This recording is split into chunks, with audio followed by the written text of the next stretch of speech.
Hi, I'm Mike from 1A Auto. We've been selling auto parts for over 30 years.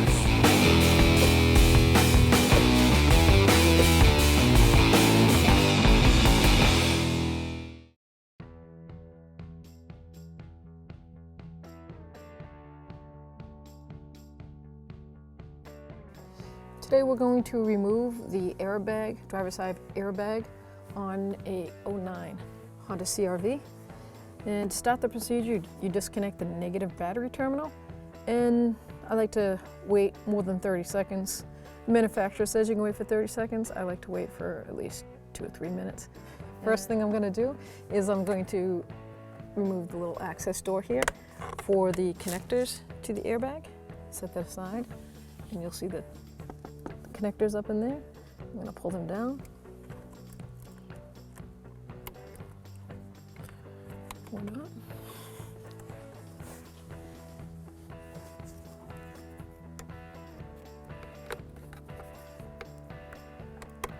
There we go. So here's one of them. It has 2 locks on it. It has the black half ring here, which is a safety ring. So you have to push that up and push down on the clip on the top at the same time.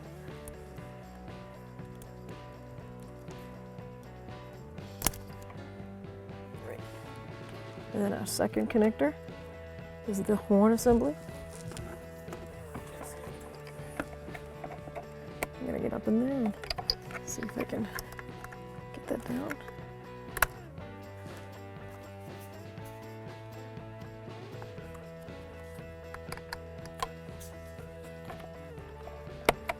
There we go. And I'm going to disconnect these two by pushing on the 2 equal tabs on both sides and separating it. And now I'm going to use a T30 Torx socket, and I'm going to remove these 2 mounting bolts of the driver's side steering wheel airbag. I'm going to take that out, loosen it up, move to the other side. And once these are out,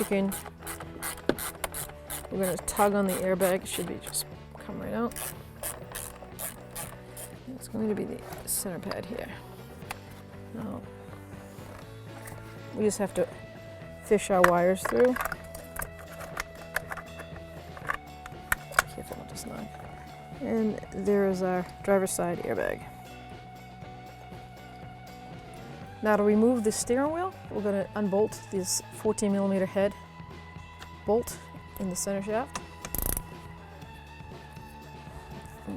You gotta hold the steering wheel at the same time to break this free if you don't have an air tool.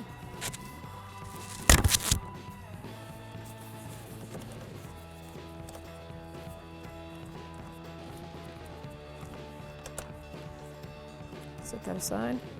Now at this point, I'm going to look to see if the manufacturer made a mark, which they did, a very slight mark right here to line up with that. But you can use and they've got mark here and here to line up with those.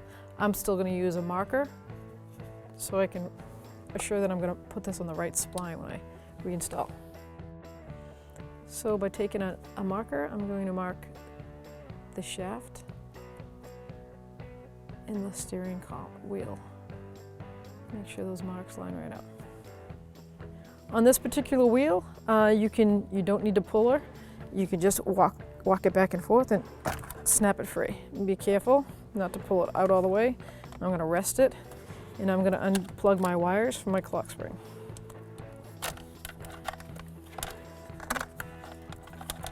Fish this one through. So now I can move the steering wheel aside. So I'm going to start by pushing down that tab. See if I can get over here. Push down the tab and push the switch out. It won't come all the way out with the switch in, so I'm going to put the steering wheel down, remove the 2 Phillips screws.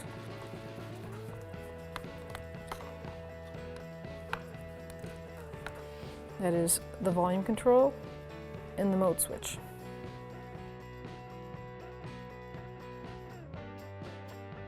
Now I'm going to reinstall my volume control mode switch. It's just basically reverse procedure. Make sure that if you want to, you can connect this now so that you have good access to it. You'll line that up. Make sure the 2 mounting screws are in the back here. And start them.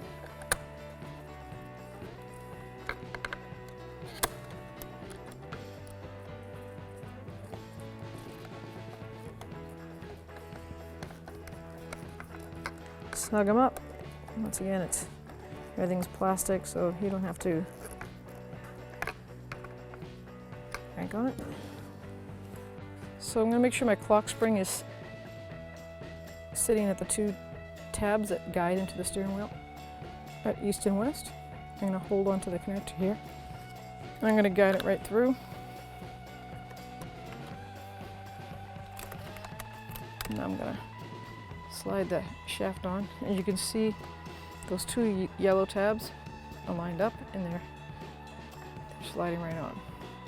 Now let's look for my marker pen. I think I'm 1 tooth off to the left. See how that doesn't look right? So I'm going to give it a 1 tooth over. And now I'm lined up. That's what the importance is of always marking something before you take it apart. Less aggravation. Now I'm going to install the center steering column nut for the steering wheel. I'm just going to hand tighten that.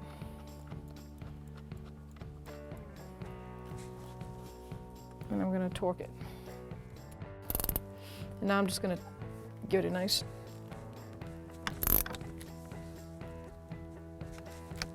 that is snugged and down.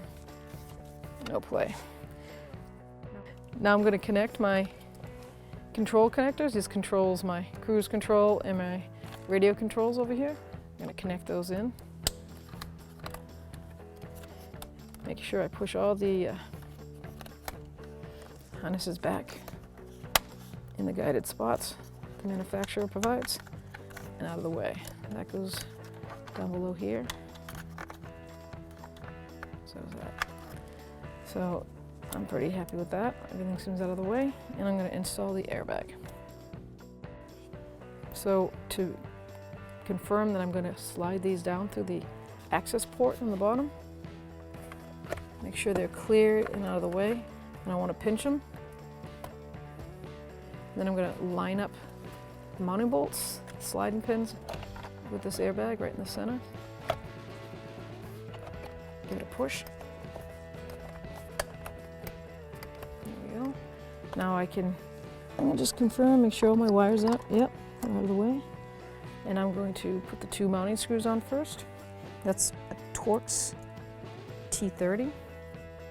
First one I'm going to guide through right through here.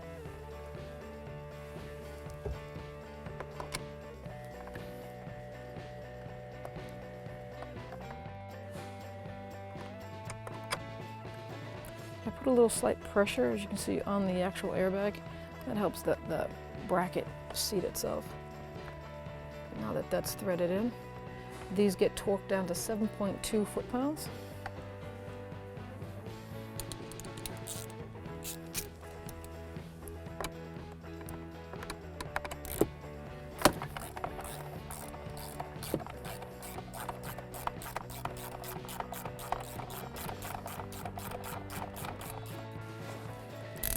Now with my torque wrench set to 7.2 foot-pounds. There's one.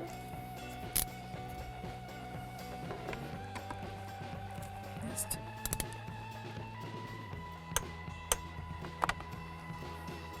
Now we're ready to go down below and make our connections. All right, so now we're going to connect our airbag connector. And this other connector, I think it's the ground.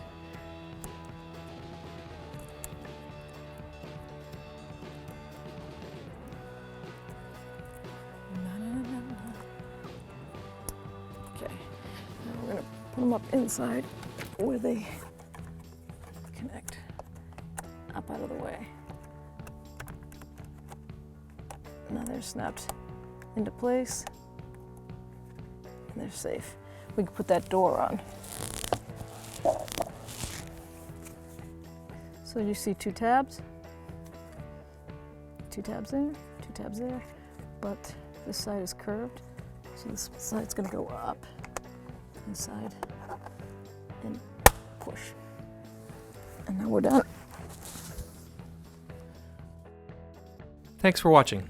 Visit us at oneauto.com for quality auto parts, fast and free shipping, and the best customer service in the industry.